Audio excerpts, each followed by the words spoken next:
I am your host, Nicole Will, and we're so happy you're here as we navigate the world with your aging loved one. We are here to come alongside older adults, family members, and the senior living community as we explore the world of aging and elder care with helpful resources, informative interviews, and approachable conversation. We get to do this together, so join us on our journey, and this is the Will Gather podcast. How do we know when we move mom closer to us and provide that support and care? When do some of those symptoms become a little bit more of a concern? And how do we work through those long goodbyes? Did you know that 2 out of every 3 caregivers is female? And the caregiving conversation tends to be bent more towards women. Today, we are looking at caregiving perspective from a man. How is seeking support different? How we can provide support to caregivers that are men. My guest today is Bill Cohen. He is the founder of Cohen Caregiving Support Consultants. He is compassionate and provides support for dementia caregivers. He's been there before. He is a certified senior advisor, a caregiving.com champion. Bill takes a holistic approach to advise unpaid family caregivers. We're happy he's with us today. I look forward to sharing Bill's story with all of you. Here is my interview with Bill Cohen. Hi, Bill. Thank you for talking with me today. I've been looking forward to this conversation. Likewise, Nicole. Thanks for having me here. It's an honor and a pleasure. It's so much fun to be able to meet face to face. We're on Zoom. Our listeners can't see that, but I always enjoy that. It's like 2 friends coming together and having a really good conversation about things that are really important to us. So I look forward to that time together. You went from a long distance caregiver to then having your mom move closer to you. And there's a lot that led up to that point. And so can you share with us a little bit more about how did you get to that point? And we're going to talk all about your caregiving journey. But first, I'd love to learn more about you and what brings you into the position that you're in today. I love to say that if you had told me about 16 to 18 years ago what was going to transpire, and that I'd be sitting here talking to you today about what happened, I'd say, no way, unbelievable scenario, no, you're crazy. So I'm originally from New England, been living in Oregon for over 35 years. My mom was living in Biloxi, Mississippi, and for about 30 years. And here I'm working full-time in the Portland area, and myself and other family members are seeing signs of something of concern with mom. And of course, hindsight being 2020, we look back a few years and we say, oh, maybe those things explain what's happening now. Mm-hmm. But we didn't know what was wrong, but we saw anxiety, paranoia, mood swings, forgetting things, that type of thing, not taking care of the house, not taking care of the finances. She was in the caregiving role herself for my late stepfather, and he was on hospice. And we were wondering, well, maybe she'll bounce back. Maybe she's just tired, stressed, little old age. He was in her early 70s at this point, if he went into a care facility or he passed away. Well, we never get that opportunity, because what happened on the Mississippi Gulf Coast and New Orleans in 2005? Yeah, big hurricane. Yeah. Hurricane Katrina. Mm-hmm. That house had survived all the other storms. Mm-hmm. And the storm surge swept away their home right down to the slab. Get evacuated. She was safe, but she fully expected to come back to that house. And the trauma of seeing it gone exacerbated, accelerated her condition, whatever that was that was coming on. I started doing that long distance caregiving, cross-country travel, handling a lot of her affairs in the aftermath of that disaster, all those losses, attending a support group, getting counseling, starting to talk to a care community here in the Portland area, and moved her out here a few years later, about 3 years later, into that care community.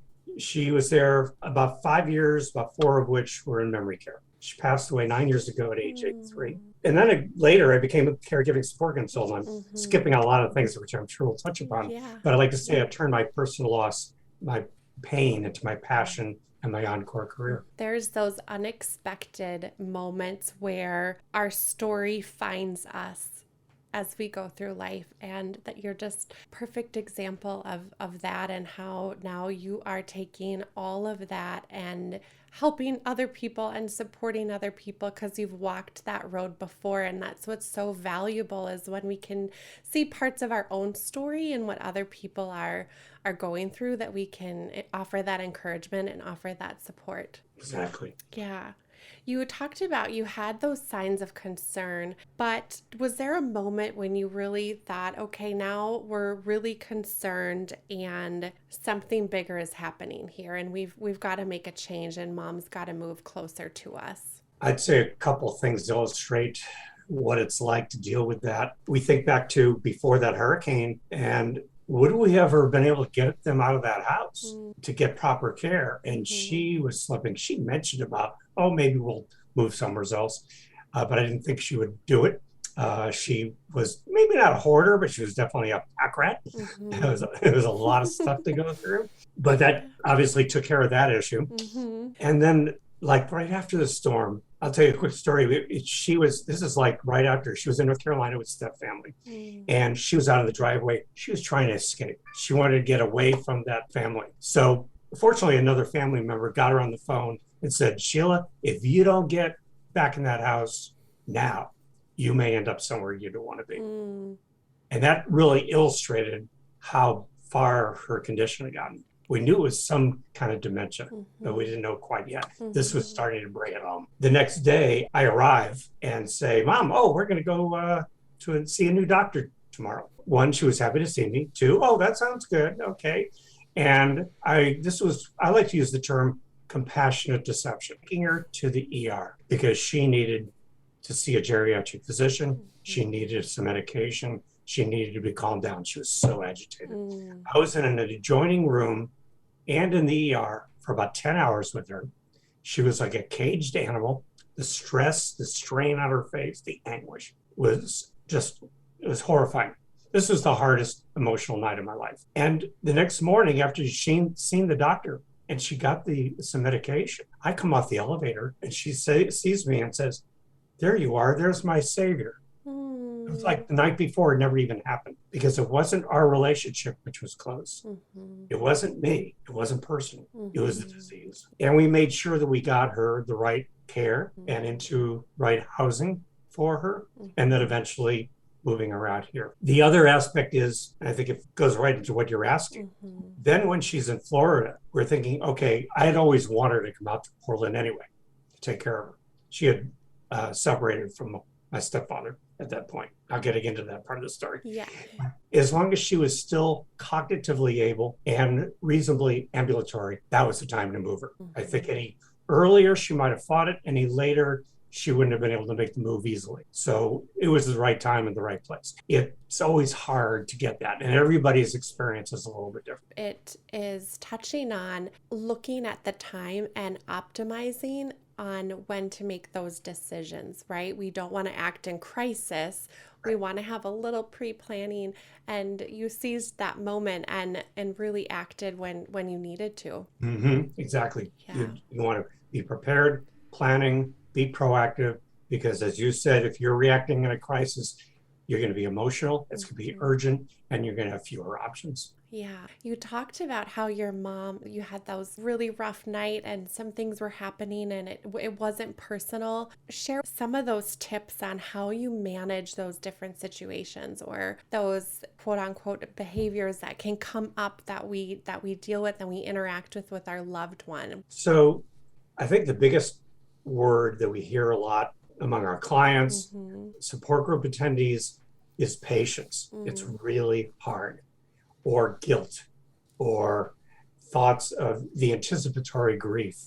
We can't, unfortunately, fix our loved ones, especially with Alzheimer's. There's no cure or treatment yet. We're getting closer. We're seeing some positive signs. But what we can do is learn how to better manage the care, manage the behaviors, practice self-care, and that type of thing. So one of the typical ones are the mood swings, the behaviors, the acting out, the tantrums, I don't want to, or other things that are really frustrating. And the important thing is be prepared for that. Know it's coming and know how you're going to respond to it or not. And I even say to people who have either have had kids or have been around them, say, what does it sound like? Like a 2-year-old. So it's probably, and I'm not comparing my mother or other person to a 2-year-old, but some of those behaviors are a tantrum, go to your room, or you leave them be and wait for the mood to swing, wait for that to be over. And I did that with my mom quite a bit. She'd get a little stressed out or anguish. And I said, oh, okay, I'll be back in a little bit. And I'd go out in the hallway, 5-10 minutes, come right back. Oh, there you are. I missed you. So, and sometimes, again, you just don't even have to react. Another good example is the repeated questions, which drives caregivers crazy. When is my appointment? When are we going? When is Johnny coming home? That type of thing. I use this example. Is she was always asking about are there any good movies at, or can we go to a movie? So instead of saying, I told you already, or saying the same answer every time, I'd say whatever movie name popped into my head. I used to improv. Titanic, Butch Cassidy, Gone with the Wind, you name it. And it was okay because, and again, compassionate deception, getting an answer, it's doing no harm. She knows no different from any other title. I'm keeping my sanity and I'm having a little laugh inside at mom's expense. You're probably going through all of your favorite movie lists and reliving that a little bit. Exactly. So yeah, it's going to be patience. Take a deep breath. You don't have to react. Be prepared. Use a little humor. Use a little improv. It'll help you and it'll help them because they're going to feed off your being more relaxed and less anxious or arguing. Don't ever try to argue with someone with dementia. You will never win that argument ever. That's good advice. That journey can be a really long one. And just the stamina that we have to go through to meet each day, to face each day, to go through all of that. And you talked about the term just a few minutes ago about that anticipatory grief of anticipating what's to come. How do we work through those long goodbyes, right? We know that this is where this is headed, and how do we face that every day? Great question.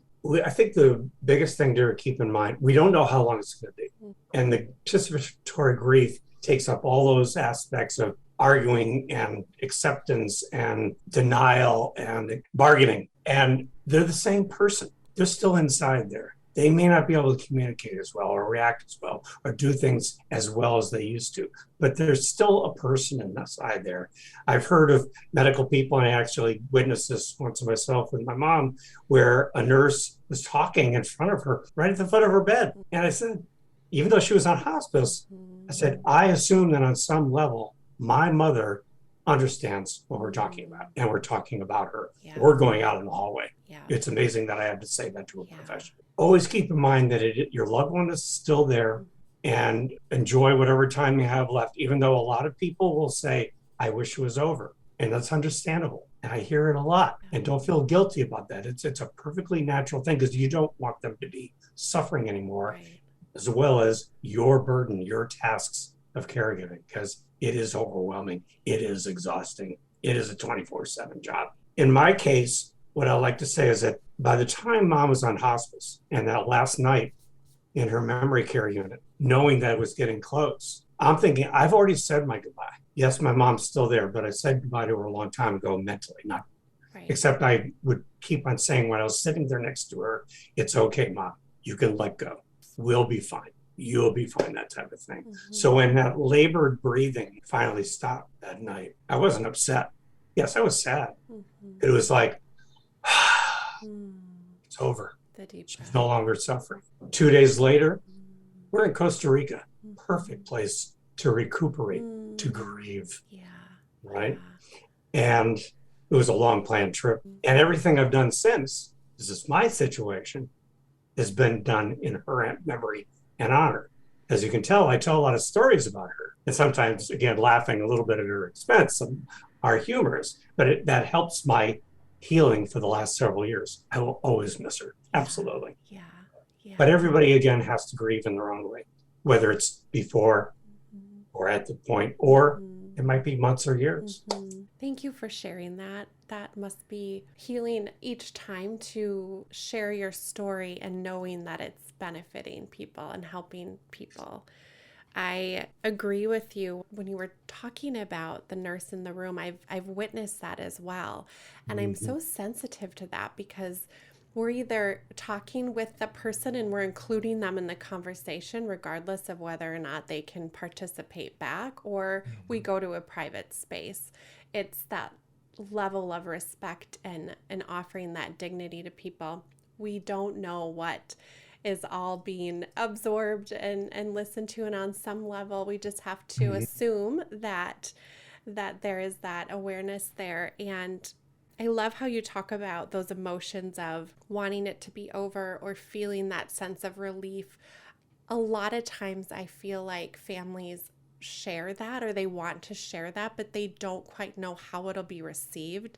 And so they don't really feel like there's the safe place to do that. And it is, those are real emotions that we do feel. And so having the ability to go, okay, yeah, I'm not alone in that emotion. Mhm. Yeah. And maybe you won't want to share that with other family members Mm, or even friends because they may not understand, mm-hmm. especially if you're the primary caregiver and you're the closest person, like a spouse or an adult child. Maybe the place to do it is in a support group, Yeah. not with those other people who may Yeah. not understand. People in a support group are going Mm-hmm. through the same thing, Mm-hmm. different situations, different stages, different types of dementia. But a support group is a perfect place to share those thoughts because nobody's going to judge you. If they do, you're in the wrong support group. Right? That's really good advice to seek that out. And a lot of times we also don't want to burden others with the weight of what's happening in our life, right? This is the perfect segue into my next thought for you. Why is it so important for us to then also share this journey that we're on with other people? Something like dementia, like mental illness, still has a lot of stigma and misinformation and lack of awareness and understanding of what it's all about. So the more that we that are going through it or have gone through it can share it with others and Mm-hmm. educate them and make them aware of what it's really like, I think that's better. So that does take away a lot of that stigma Mm-hmm. and get it out into the public domain, including our legislators, to provide funding for better sources of support, which is lacking, of research, which is growing, but we still need more. We all know the problems with the healthcare system, with the long-term care industry, and it's not sustainable. It's a well-known fact that the baby boomer generation, hello, Mm-hmm. Yeah. is getting into that age group. It's a tsunami, as they say, and we don't have enough resources. We don't have enough staff. We don't have financial assets to take care of it. So it has to come from somewhere else. And I think some people at the upper levels, the leaders, the decision makers, are getting a hint. They're getting a clue, but it's still not enough. It's true in that people are finding each other and they're finding that support, and businesses are popping up where you're Mm-hmm. taking what you know and what you've been through and seeing, okay, there's a need. I'm identifying there's a really big need here. So we're going to step into that and fill those gaps where it has been lacking for so long. Right. Mm-hmm. I know certainly I never heard of anybody doing what I do. When I started that journey back in the mid 2000s, I could have used someone like me. And then when I first heard about it, I never had. And there are very few people who are focused on the Mm-hmm. caregivers so they can take care of themselves as well as their person living with dementia, Yeah, which is a good thing. And I think we need more. right, right. And It there's other is. people, like you said, there's other people who are finding ways. Look at all the mobile things that are being done. We're going almost like going back to the old country doctor who did home visits. Yeah. It's very comparable, isn't it? I'm really looking forward to talking to you about this, is that when we look at the numbers, 2 out of 3 caregivers is female. Yes. So the societal conversation, I feel, is bent in supporting female caregivers. And there are men also in this role. From your perspective and the perspective of men, how is seeking that support different than women? And what do you hope to see be available or be offered, or, the life of a man with caregiving? I just would love your take on that. Great question. And you're absolutely right about this. Statistics, think about the time I was starting, it was more like 1 out of every 5 caregivers for dementia were men. And now it's like 1 out of every 3. Heard that from Teepa Snow's mouth directly. So it must be pretty accurate. And men are usually not in the nurturing, caring role. We weren't raised that way. In my case, we don't have kids or grandkids. And suddenly I have a 70-something-year-old parent with childlike behaviors with no training whatsoever. And many men, I think, are either hesitant to move into that role, or unfortunately, it falls upon like a sister or another female member of the family to step into that role. But again, more and more men are doing that, maybe because of a lack of somebody else, or they really do truly love their parent. I'm working with one family where it's 4 male siblings. Wow. And they're all stepping up and they're working together to take care of their father and stepmother, and then also their mother. So they're dealing with 2 different cases, and they're all spread out geographically, which is the case nowadays. So, and the problem with men in these situations is that men tend not to seek out help or support or ask for it or get counseling. They seem to take it more as a job, a task, a project. They handle it a different way than women tend to. I know we're stereotyping, generalizing here, but it tends to be that way. Right. Again, I'm a little different. My mom raised me, I think, to be a nurturer, to be a caring person, because every job I've had has been helping people in customer service. Yeah. So that was a natural step for me. I didn't think twice about going into that role, and I didn't think twice about going into this field and doing what I'm doing, including becoming that support group facilitator of the same group I used to attend. I've been going to the same group for 16 plus years. Who knew? Must be a great place. Yeah. And we are generalizing. Obviously, we know there are exceptions to every rule. There are, I would say too, when we think about men, I always think of you want to be more logical in your approach and fix the problem and maybe less emotionally attached. And while we know that exists for sure, if we're just generalizing there. And I also feel like looking at generational viewpoints and how our aging parents might see roles of men and women, and where that could be also assigned by the person that we're caring for too. So I just think it's a really interesting conversation to have. And are you finding are there specific resources for caregivers that are men, or do you have any good tips on where people can go for a little more support? I know you're one of them, but in general. I think it's few and far between, but that's changing. I do know that our local Alzheimer's Association chapter, they didn't have it before, but there is a men-only group. I think it's a matter of asking to find the right group for you, and it doesn't have to be men only, but some men might feel more comfortable in that, if they feel comfortable in a support group at all. Because we tend not to air our baggage in public or in groups, whether, I don't know, some people are different.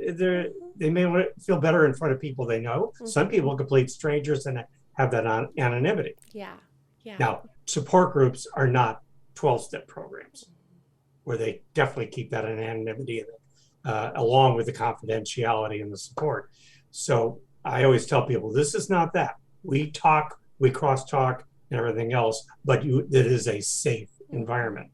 And it might be a matter of just finding the right group. I take a lot of pride that I've been told numerous times that I used to go to another group and it was suggested that I come to yours, Bill. And I'm glad that I did, because it is a open, nurturing environment. We take all ages, all genders, all relationships, all types of dementia, all stages. And I run 3 different groups, and they're all the same like that. There's a big component of caregiving, which is the things that we go through. We are overwhelmed, we're tired. It's hard for us to find time for caring for ourselves. There's a lot of stress happening. How can you support people in ways that they can help reduce a little bit of that stress? I think one of the most important things is don't try to do it all yourself. Don't try to do all at once. I dealt with a lot of issues, again, after that disaster. And the important thing is, besides having the support of my family, even though I was the primary person and my name was on all the documents, the power of attorney and the advance directive, but I could draw from support from them and from friends, like to help move mom from assisted living to memory care. So don't be afraid to ask for help from not just family, friends, neighbors, ex-coworkers, charitable organizations, churches. A lot of people want to be able to help, but they have to know what to do. A caregiver may want to have a list of all their various tasks. And somebody says, how can I help you? Can you pick up my dry cleaning, please? Oh, I understand. You have a teenage son. Do you think he'd mind mowing our lawn? Simple things like that. Most good friends are going to do that. Or just watch my loved one for a couple of hours. I need to go get my hair done. Or getting into the self-care area. I need to go to a yoga class. I need to get a massage. I need to go for a walk. I need to have coffee with my friends. Yeah. And it's a matter of asking. Now, in my case, I did a lot of those things. I know that, and I had a very stressful situation, not just from the caregiving, but I had a micromanager boss. So my stress level was sky high, blood pressure. Yeah. After mom passed away, that person retired. It came down to perfect, thankfully. Good. But I did things like, besides the counseling and the support group, I got a massage on a regular basis because I saw that not as a luxury, but as a necessity. And I like to embellish on the term, self-care isn't selfish, it is vital. Yeah. And I've kept that habit up to this day with massages. That I don't see it as, I see it as something that's very important to me. And again, it's not a luxury, it's a necessity. I love how you mentioned having a list of tasks. I'll have people when you're going through a hard time and they'll say, oh, just let me know how I can help. And we mean well when we say that, but it can be so broad that people don't know then how to specifically really help, right? It's so broad. So I like that idea of having a list ready to go. So when someone actually says that, we can say, yes, I need help with this, or I need support with this, just ready to go. Yeah. I have a lighter story that in some ways, and it happened to be when mom was on hospice the last couple of weeks. Unfortunately, the community had a norovirus quarantine. Oh no. My aunt and I were the only non-staff and non-residents allowed in the building because they knew I was getting close. And the care was wonderful, but the coffee was horrible. Yeah. I got on Facebook and I said, can somebody please bring me a mocha? Oh, good. 2 different friends showed up from 2 different stands. Oh, that's amazing. All I had to do was ask. Yeah. And I know exactly who they are. And they said, yep, we were thrilled that you asked. I'm so glad that you did that. Yeah, the simplest thing, but we feel so good when we are able to help people when they really need it. And the simplest gesture of coffee is, I mean, it is so important. I wake up for my coffee every morning, let me tell you. It's like my number one And thing. if you don't hear anything, just bring them a meal. Bring them a casserole. Bring them some Chinese takeout. Anything. Yeah. They'll appreciate it. Yeah, I know. We never turn down food. It's a love language. I'm convinced.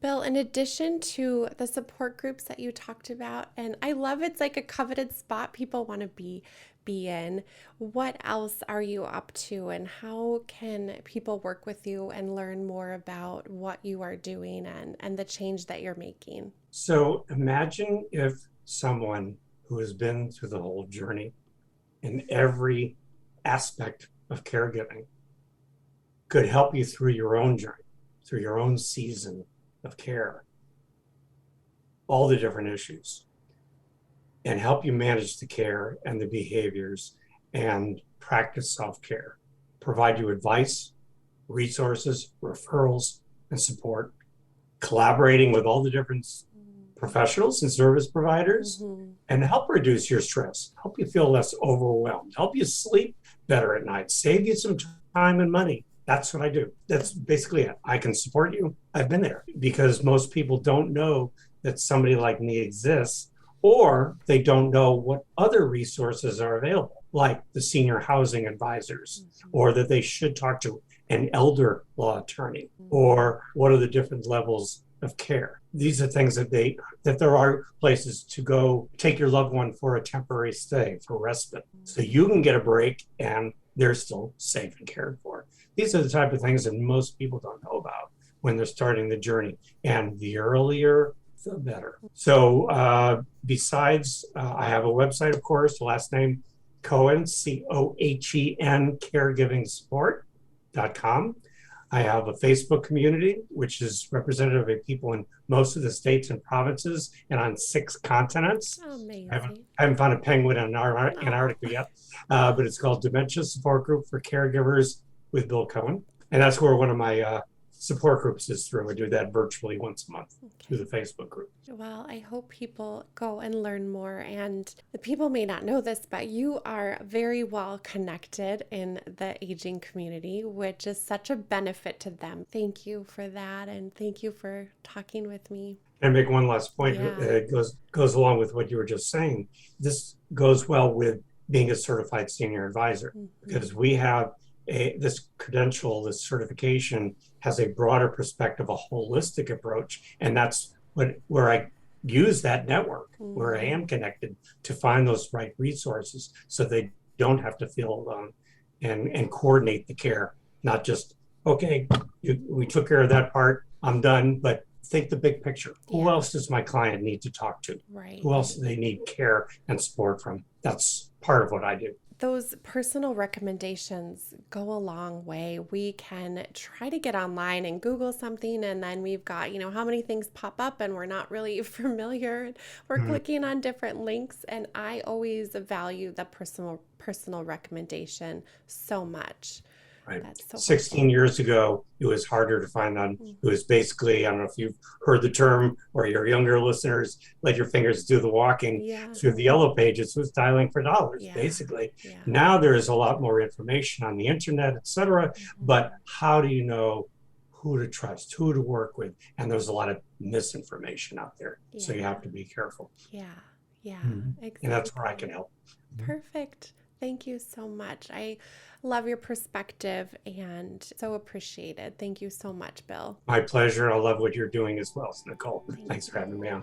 Thank you for listening today. If you enjoyed our episode, please subscribe and give us 5 stars. In all honesty, we'd love to hear from you. Thank you so much for listening to our episode.